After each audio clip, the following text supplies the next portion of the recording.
Quel trait de personnalité tu apprécies le plus chez les autres?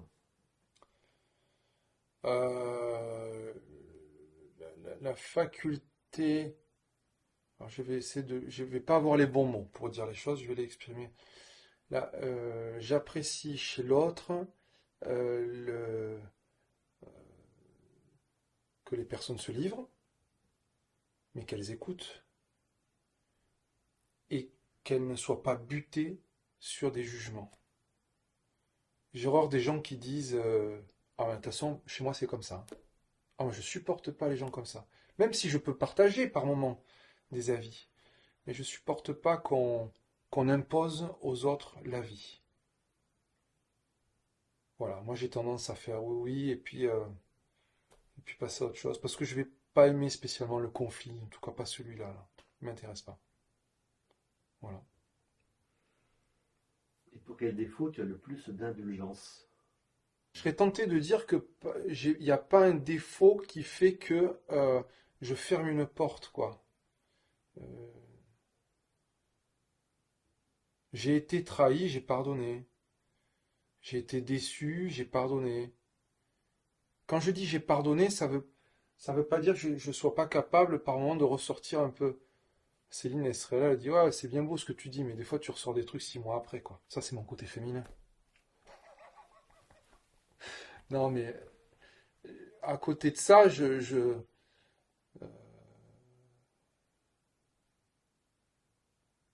sais pas s'il y a des personnes à qui j'ai dit, toi, je veux plus te voir, c'est fini, quoi.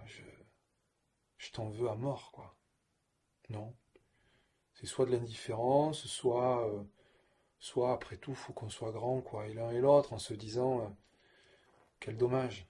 Faut pas oublier les bons moments qu'on a passés ensemble. Et puis, ce qui est important, c'est que l'autre reconnaisse qu'à un moment donné, il a pu me décevoir, ou a pu me trahir, ou qu'il me donne son point de vue, et puis qu'il me fasse comprendre que finalement, j'avais aucune raison de me sentir trahi, ni déçu. Parce que finalement, c'est peut-être moi qui suis mal parti.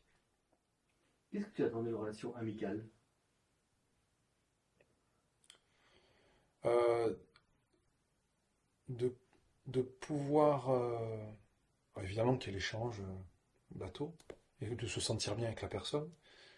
Mais j'attends que, euh, autant quand on a besoin de moi, on m'autorise à faire à être cette personne-là.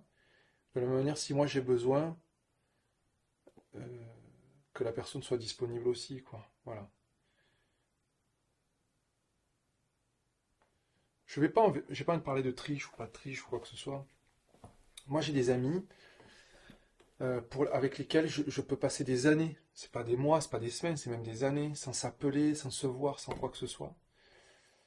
Et qui sont encore aujourd'hui des amis parce que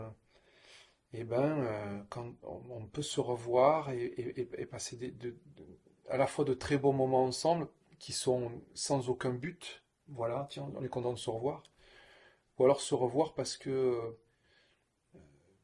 quelqu'un peut m'appeler alors qu'on ne s'est pas eu depuis des années, encore une fois, et qui vit un moment difficile dans sa vie ou une galère ou quoi. Ah, mais moi je suis fier de ça, fier, fier qu'il m'appelle moi. Ça c'est pour moi un ami, voilà. Je me rappelle pas moi avoir fait cette démarche-là, et d'être frustré de ne pas l'avoir fait non plus. Donc j'ai cette chance-là. Mais je suis, ouais, ouais, je suis fier de ça. Je suis fier quand quelqu'un m'appelle et qui vit un truc un peu compliqué et c'est vers moi qui se tourne. Ça, c'est une amitié. Et si tu devais nous décrire tes amis, quels seraient leurs points communs? Le point commun de mes amis, Oui. il faut que je les trouve hein, parce que il y en a, c'est des univers complètement différents, des approches différentes, des goûts différents, des idées différentes. Euh, le point commun, ouais, la fête, j'espère que c'est ça. Ouais, c'est le côté ludique, la fête. Ouais. Ça veut pas dire l'insouciance, hein, mais la fête. Si je dis ça, c'est parce que pour certains, il y a de l'insouciance aussi. Mais ouais, la fête, l'envie de s'amuser, ouais. Mais c'est comme pour tout le monde, je pense. Et tu sais comment eux ils te perçoivent, comment ils pourraient te décrire? Un ami qui, pour moi, me paraît être celui qui me connaît le mieux, parce qu'il me connaît depuis toujours. C'est un ami d'enfance. On a eu une période de vie où on s'est beaucoup moins vu, beaucoup moins eu. Euh, donc il m'a vu évoluer, il m'a vu changer. Parce que ça, faut l'accepter, hein. C'est pas que les autres qui changent, hein, c'est nous aussi. Enfin, moi, je sais que au regard des autres, j'ai beaucoup changé. Probablement en lien avec alors, la paternité, certes, mais aussi le boulot et les responsabilités que j'ai pris. Donc, tout ça pour dire que je suis incapable. Je pense pas que mes amis aient tous la même vision de moi. Je pense pas. Euh, sans pour autant dire que je triche, hein, c'est pas rien à voir, hein. Mais je pense qu'il y a ceux qui justement me voient parce que je suis l'épaule et putain, je suis en galère, c'est Gilles que je vais appeler. J'ai cette catégorie d'amis-là. Il y a ceux qui ont envie de s'amuser, ils se disent putain, allez, Gilou, on fait quoi? On se fait un week-end, on va faire du ski, on va. Voilà. Et puis j'ai les amis qui ont besoin d'avoir un avis, c'est encore autre chose.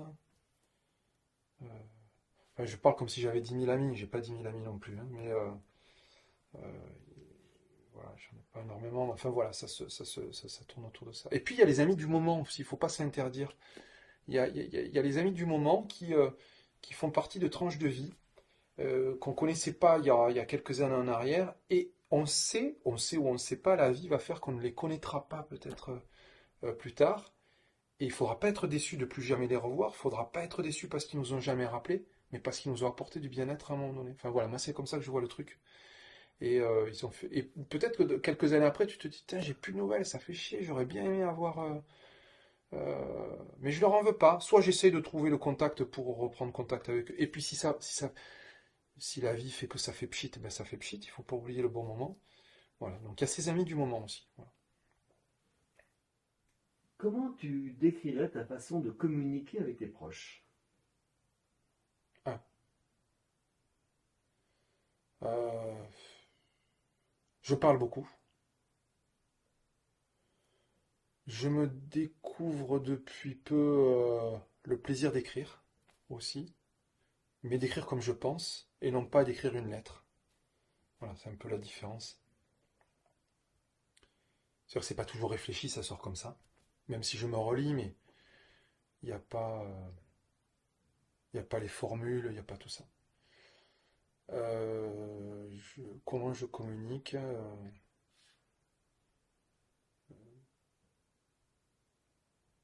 voilà, il y a un côté tactile aussi, voilà, c'est une forme de communication. Euh,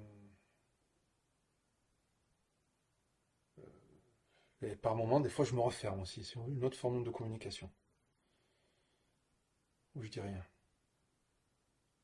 Mais c'est pas pour la volonté de faire mal, je sais que ça, malheureusement, ça, je me protège moi avant tout, voilà.